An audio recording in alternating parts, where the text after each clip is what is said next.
I don't really know exactly why they broke up. Maybe they were just burned out. Yeah, because to separate, to not talk shit about each other, and to come back together nicely seems like it was just a general consensus. Like, Yeah. I can't do this anymore. Like, yeah, you want to take a couple years off? Why not? Like, or some, maybe. I'm just guessing. You know, Well, I know also that I know Becker was like addicted to heroin at the time, and that's not going to help any relationship. No. You know what I mean? But it's a dragon. So, It flies. and I heard he flew away to Maui. Ooh. That's what I heard. Not for Maui Wowie? For heroin? Well, maybe that also. Shit.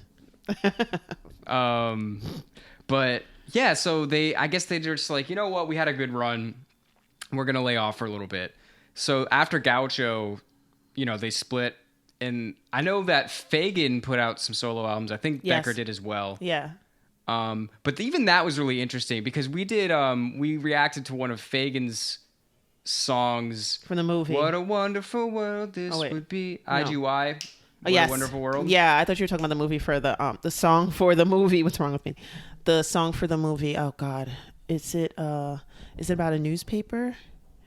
What's the movie? The Boston Rag. Tune in. Shit, I man, don't you know. guys are gonna have to. It's on the tip of my tongue. News something. We did a song though by them, and they did the I Got the soundtrack. News. No, soundtrack for a movie. Man, it's like it's about to fall out. FM? FM. Thank you. Yeah, no static at all. Yes. Okay. But so it was really interesting when we did that because we did the Fagan song, and it's when you're two people but only one of you is singing. It's kind of hard to sometimes figure out what part of the song is by who. Yeah. But when we did the Fagan song, you could tell there was a little bit of grit that was missing from like Yes. the Steely Dan songs. Yeah. And it makes you realize like, oh, that little piece that's missing or whatever, that's all Becker. Yeah. You know what I mean? So that's really interesting to see as well. Yeah. And it's not like it's bad. It's just that it's just different. Different and needs to come back together. That's like reminds me of like Annie Lennox and the Eurythmics, right? So when they weren't the Eurythmics anymore, like her sound changed to more kind of ballady, and everything she did was beautiful. Right. But it wasn't that. Right. It wasn't Yeah. the Eurythmics. Like that was like and it was clear what was missing. Like, Right. you know, when she did that. Right. But, So they were, I think it was almost like 10 years or something they were apart. Because I know Yes. Gaucho was like 80, like yeah, 1980. it was like 81 to 90. What is it? 93 that they were not together. Something like that. Yeah. And then, so then they got back together. And then this is what's really cool is that then they decided to tour. And they've got like an all-star band together to pit all these parts that before that were never performed live. Yeah. Because even back when before they were broken up, it's like they were only in the studio. So no fans had a chance to really go see them live and to see these songs. Yeah. So then all of a sudden, it's like, 15 years later. And I remember them saying something like they were surprised of the people, like that so many people still wanted to see it. Yeah. And it was like, yeah, because they never got a chance to see it before. Exactly. Like ever, you know? Yeah. So I thought that was really crazy. Yeah. Because it's like, it really says something about the music that you can be gone completely off the scene for at least a decade. Yeah. And then you get back and it's like, everybody's like, oh, thank God. Yeah. Back, Yeah. you know? Especially if it's quality and especially if you added to music and music history. Yeah. Like, you know what I mean?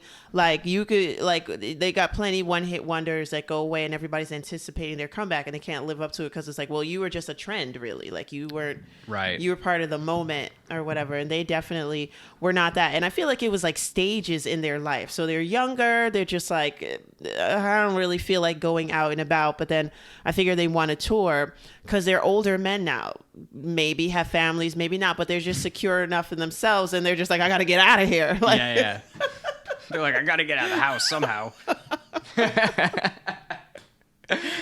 But yeah, no, so I just thought that was so cool that they would come back later and everybody was still so hyped to see them. Oh, yeah, right? And I mean, they're still touring, but obviously, I mean, Becker's not there. Yeah. Shout out to Becker. Yeah. So I just think that's really cool. And I think it's really interesting how when they put out a new album, fucking won a Grammy. I know. Just like that. Yes. And not to mention who it was up against. Yeah, those people were mad. Yo, that's so funny though. Like, they beat Eminem for the Grammy. That's hilarious. And when I read that, like in my head, I'm like, yay, like you want a Grammy. Oh, that's so funny. Yeah, because I could see people being like, well, who the hell is Steely Dan? Like that even happened and stuff. People were like so pissed. And that's like, if I was conscious, like I don't fucking watch the Grammys, but if I was watching the Grammys at that time and it was Eminem versus Steely Dan and Steely Dan won, I think my younger self, I would have been like pissed. I would have been like, what the fuck is this? Definitely. How are you going to tell me Marshall Mathers LP is the best album of the year?